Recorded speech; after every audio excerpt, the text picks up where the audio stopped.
Your review. I'm gonna react to Pat, Patrick CC. This is the video about Fetty Wap Fetty Wap unexpected demise.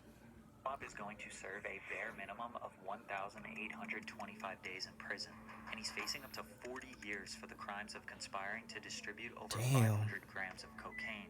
But in 2015, he was on top of the world. that's a fact. Niggas was listening to Fetty Wap back in 2015, especially in the summertime and shit. You know when niggas was in the cookout. You know niggas play his songs and shit. He was on the radio one back in 2015. Word two. At the music game in a chokehold. You heard at least one of his songs every day, multiple times per day for over The one song I discovered was Trap Queen. That's the one song I discovered. a year straight. His first 4 songs he ever released debuted in the top 10 on the Billboard Hot Rap charts and remained in the top 10 simultaneously, something that was never done before. He even has the rare achievement of earning a diamond single, which is 10 million records sold.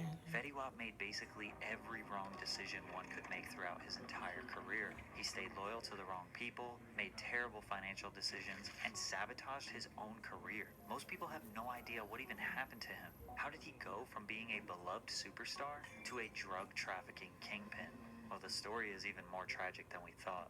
Willie Maxwell had all the odds stacked against him, starting with the day he went blind. He was born with glaucoma, which in short causes fluid to build up in the eyes, putting pressure on the optic nerve and making it hard to see. At 6 months old, he had reconstructive eye surgery, and luckily the doctor was able to save one of them. Then at age 12, he decided he didn't like the prosthetic eye and embraced showing his blind eye. I was born with glaucoma, and I lost the eye at 6 months, and I got reconstructive surgery when I was 12, and I just stopped wearing the prosthesis because I didn't want to look like everybody else. To make matters worse, he grew up on the rough streets of Paterson, New Jersey, 22nd and 12th Street to be exact. Kids would bully him because of his eye, so he had to learn how to defend himself at an early age. However, he had one escape, and that was music. Willie played the drums alongside his father. But that's he's brave, bro. Give it up to Fetty, bro. He's brave, bro. Like that's guts, bro. Cause that would have happened to me if I would have have like just one eye. I would have like you know the black patch on. Black patch on. I ain't gonna lie. I would have kept the black patch on the rest of my life. I ain't gonna hold you. Word.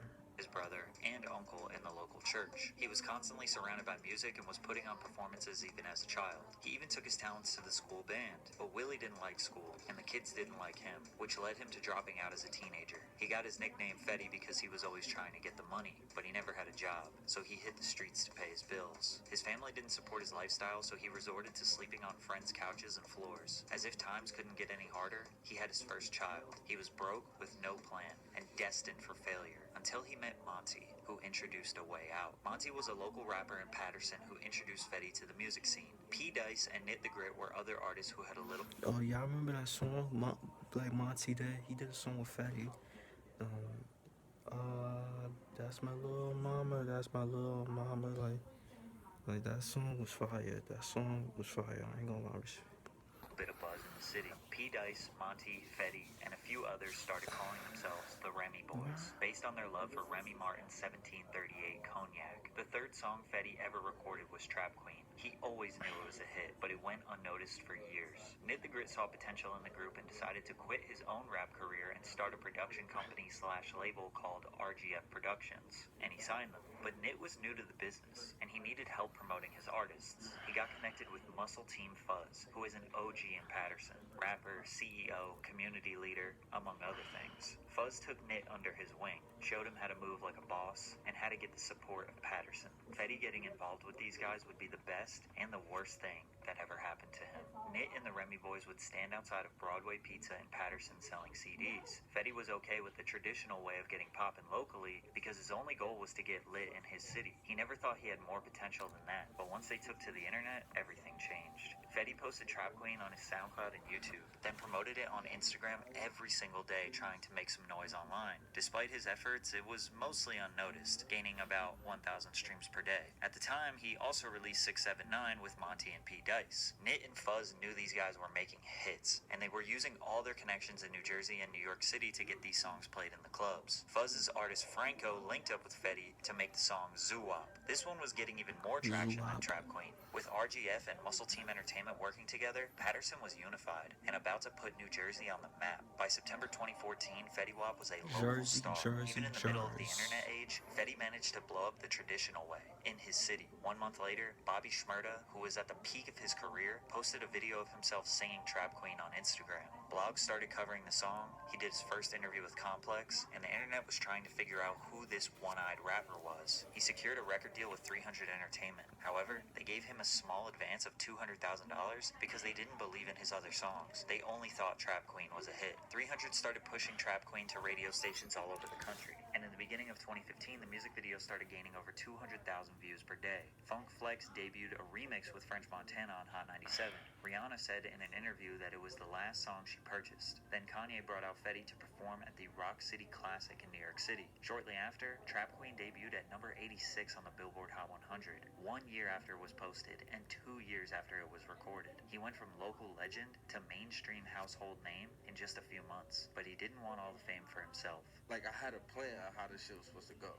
You know what I'm saying? Like, and that was supposed to be Monty's record. That was Monty's breakthrough record. Like, he was supposed to, boom, all right, Fetty Wap goes on tour, Monty goes on tour. You know what I'm saying? Was it supposed to be Fetty Wap and then Monty on the tour with Fetty Wap? The record he was talking about was My Way. The now 3 times platinum record was supposed to be Monty's breakout single. It was actually Monty's song to begin with, but Drake heard it in the club, asked Fetty through Instagram DMs if he could remix the song. Fetty asked Drake if he could just leave Fetty on the hook, remove his verse, and just have Drake and Monty on the verses. But the OVO team kicked Monty off the song and released it on SoundCloud without Fetty's approval, and spoiled Monty's debut.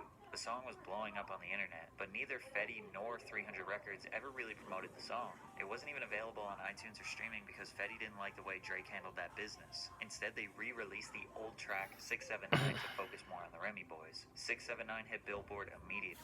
But that remix with Drake was that song is fire, bro. What the fuck?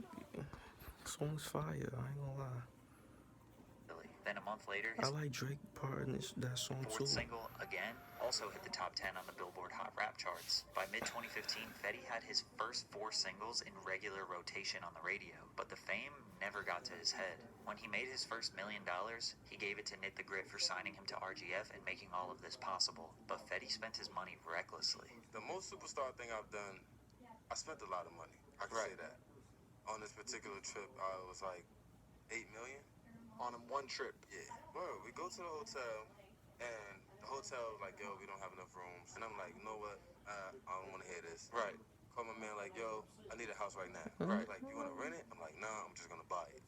Oh, like, man. I got to sure? I'm like, yeah, I'm just going to buy it. I was doing like $150,000 a month bills. But I was, see, that's the dumbest shit I was doing. Like, matter of fact, yeah, if I had to, it was jewelry and like apartments. I had a lot of fucking apartments. I was traveling with 14, 15 niggas, 16 niggas, maybe sometimes 30 niggas. My worst shopping. This song was deep.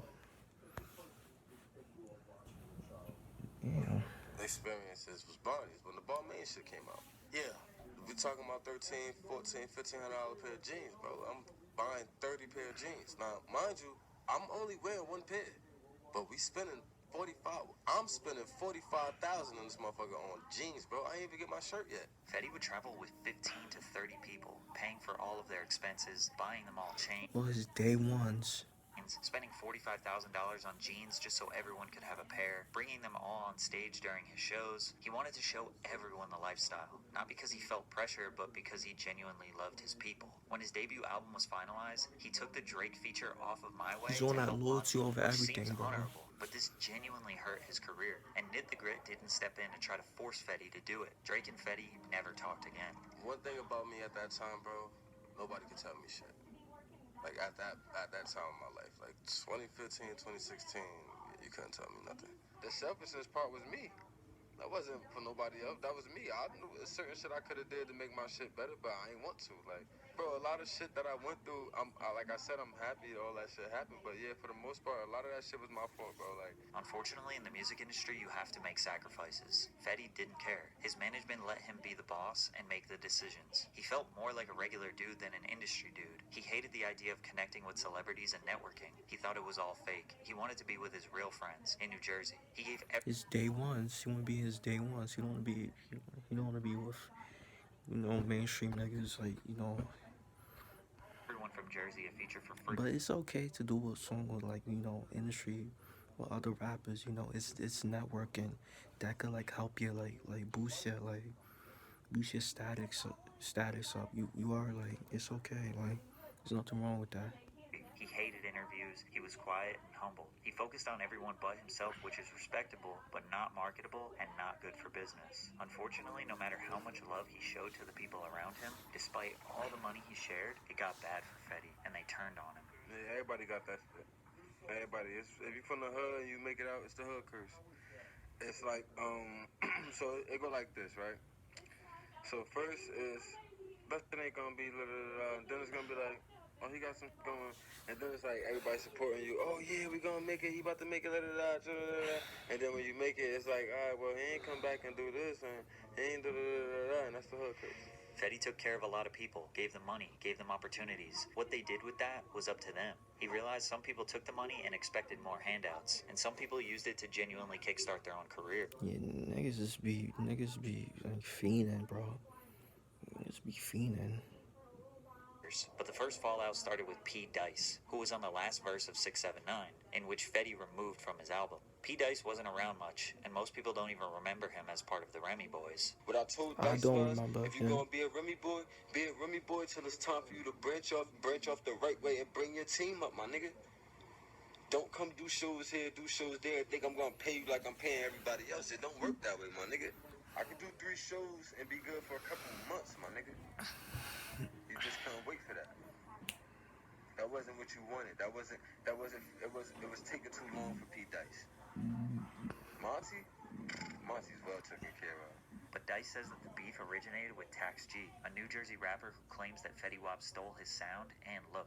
Then Dice got into an altercation with Tax G, and in response they pressed Fetty Wap and said, either we go after Dice or all of y'all. And Fetty dropped Dice to avoid the beef with Tax G. We don't know if Dice is telling the truth, but a video did go on the internet of him getting jumped. They ripped me with it at first, then I hit the ground, pop back up. That's when the tussle started. One of them was like, yo, what you want to do? I mean, the other one was like, nah, it ain't that serious. And that's when the phone came out. That's when the recorder started, so. Now people knew this was serious. Pete Dice started plotting his get back. In the meantime, Fetty had another big song with Lil Dicky called Save That Money, a song with David Guetta, a big song with Kid Ink, one with K-Camp, and another huge one with Fifth Harmony called In My Head. He cruised through 2016 with a bunch of big features. His last big solo song was called Wake Up, which some people consider a hit, but he wasn't even coming close to matching the takeover he had the year prior. Then he found out his own label could have been preventing his growth. Nit the Grit has to sign off on everything that Fetty does. Fetty was loyal to Nit since he brought him up from nothing. Apparently Future, Justin Bieber, and Beyonce all wanted to take Fetty on a world tour during his peak, but Nit tried to negotiate having the Remy Boys and RGF artists on the bill, and obviously they weren't interested. They just wanted Fetty. Allegedly, Nit denied all of these Business is business, you are. tours and had Fetty go on his own solo tour with the other RGF artists so that Nit could grow his roster instead of catapulting Fetty into even more fame. Nit says that Fetty was the one who didn't want to do it, and that he wanted to stay loyal to his guys. Nit also admits that he had very little business experience and knowledge. He also admits that the lawyer he hired to represent them all the way back to the first deal with 300 wasn't exactly the most top-of-the-line entertainment lawyer. If Fetty had gone on any one of those tours, his buzz probably would have lasted much longer. So it's unclear if Nit was trying to sabotage them intentionally, his lack of experience hurt them, or if it was Fetty just being stubborn. Because as we know, after 2016, Fetty Wap seemingly disappeared. But he wasn't even welcome in his hometown. P. Dice linked up with Muscle Team Fuzz, and they condemned Fetty from coming back to Patterson. So Fetty Wap, if you like that, and you saying you run the city, we gonna be on your block shooting this video. You know what I'm saying? With your nigga.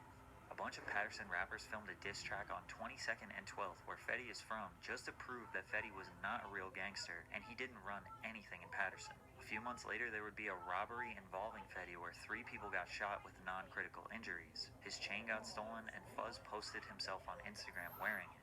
Damn, bro. Fetty allegedly reported the stolen property to the police, which got Fuzz locked up. Fetty even dissed P. Dice in his 2017 track called A, but most of you are probably wondering Everybody's your friend, bro. why Fetty would Gangster. still be beefing with the guys from his hood after 2 years of being mainstream. Well, Fetty's pride started to act up. He thought he did nothing but good for his city, did everything he could to help as many people as possible, and they still were not happy. He said in 2017 he started to wake up and realize how messed up his life was. Like 2017, that shit was like a different year for me. You feel me? Like all jokes aside, like I was a little fucked up that year, man. Like I was, you see, I started number chasing. So in my mind, I'm like, oh, I'm done. It's over. Fetty Wap is over with. Like. Fetty was scrambling to get his finances in order. He had to clean house, downsize his team, and make sure he doesn't go broke. He looked at Nit. He started to question what he even did for him in the first place. Nit gets paid before Fetty does, so he needed to assess if he was actually helping his career. Literally since 2017, Fetty hasn't been on good terms with the man who pays him and has to approve every song, every show, every brand deal, literally everything he does. How can a career progress from there? Well, it can't. By 2018, everyone forgot about Fetty Wap. Granted, most of this happened behind closed doors. People have very fond memories of him. He didn't go out sad, he didn't embarrass himself. He just kind of faded away and nobody really asked any questions. I fell off musically by being popular, but I built myself to be able to bring myself back up. Despite spending money recklessly, Fetty prides himself on being very good with his money, but the charges he was found guilty on strongly suggest that it wasn't just his music money that kept him rich all these years. In October of 2021, Fetty Wap was arrested after he got off stage at Rolling Loud in New York. He was charged with conspiracy to distribute and possess controlled substances. The press release showed that the officers seized 16 kilograms of cocaine, 2 kilograms of heroin, numerous fentanyl pills, 2 9mm handguns, a rifle, a .40 caliber pistol, and ammunition. Maxwell, along with 5 others, allegedly trafficked more than 100 kilos of opioids, including fentanyl, heroin, cocaine, and crack, from the West Coast and sold the deadly drugs in New Jersey and across Long Island, officials said. Now this is big-time drug dealing, not just some small operation. However, a couple weeks later, he got out on a $500,000 bond. It was a big story for sure, but I feel a lot of his mainstream audience didn't even know about this. Plus, he went right out and did a bunch of podcasts, interviews, and went on a press tour for his 2021 album, The Butterfly Effect. This album slipped totally under the radar because it had no hits on it. Fast forward in summer of 2022, his bond was revoked after allegedly threatening to end someone while pointing a strap at them on a FaceTime call. So he was arrested again. In August, he pled guilty to 1 count of Fucking up, Fetty. You fucking up, bro. intent to distribute controlled substances, including cocaine, heroin, and fentanyl. He still is yet to be sentenced, but he's facing a minimum of 5 years. But the biggest question everyone wants answered, why? Is this a setup? Is he actually a kingpin Messing drug up. lord? Why didn't he just make music? Well, I obviously don't know anything about the streets, but I did find a clip explaining the mentality a little bit. I'm sure Fetty could still get 20,000 a show. But that ain't enough for the lifestyle he created. Can't keep up. So, you like, I'm gonna take my last. I'm gonna put it here. I got my little cousin, my little homie, them. Shit, I don't gotta touch this shit. I'm gonna make a play, buy some bags, put these niggas on. We got straps, we good. And that fast, you're in organized crime. People assume that Fetty was getting money in the streets, and that's why he didn't need to keep making music. Maybe that's true. Maybe all the beefs with the guys in Patterson was not actually about music, popularity, and jealousy. Maybe something a little bit deeper and darker. Maybe Fetty Wap is just not who we expected him to be. Or maybe he's being set up. Which in that case, maybe his management is the reason why his career spiraled. They never believed he would be bigger than Trap Queen, and he had to fight to prove himself to his own team. Then when he made multiple hits, his pride got in the way of advancing any further. Maybe his own ego got in the way, and he just simply did not want to be famous. In 1 year, he made enough money to last him a lifetime, and maybe he was okay with that. Just wanted to focus on being a normal person, just like you and me. Damn. Oh, yes, yeah. Let me know what y'all think about Fetty Wap, bro. Yo, no funny shit. Like 2015, like that nigga was hot, bro. Like when I was walking down the street, that's all you. That's all I hear. Like on the V, like, like, like people playing Fetty WAP and shit. They was either playing Trap Queen, they was either playing My Way, you know, they was playing the other song, Yeah Baby. Yeah, that song. So and now Fetty like fell off and shit. Like he's never gonna. It looks like he's never gonna come out of jail. Like it don't even look like he even want to be famous after like he blow up. He was like he like fuck all this fame shit. Like I'm gonna go like I just want to be regular and shit. You know he don't even care about this fame shit. But yeah, let me know what y'all think. Make sure y'all like, comment, subscribe. Y'all know the vibes. We're just checking out you are.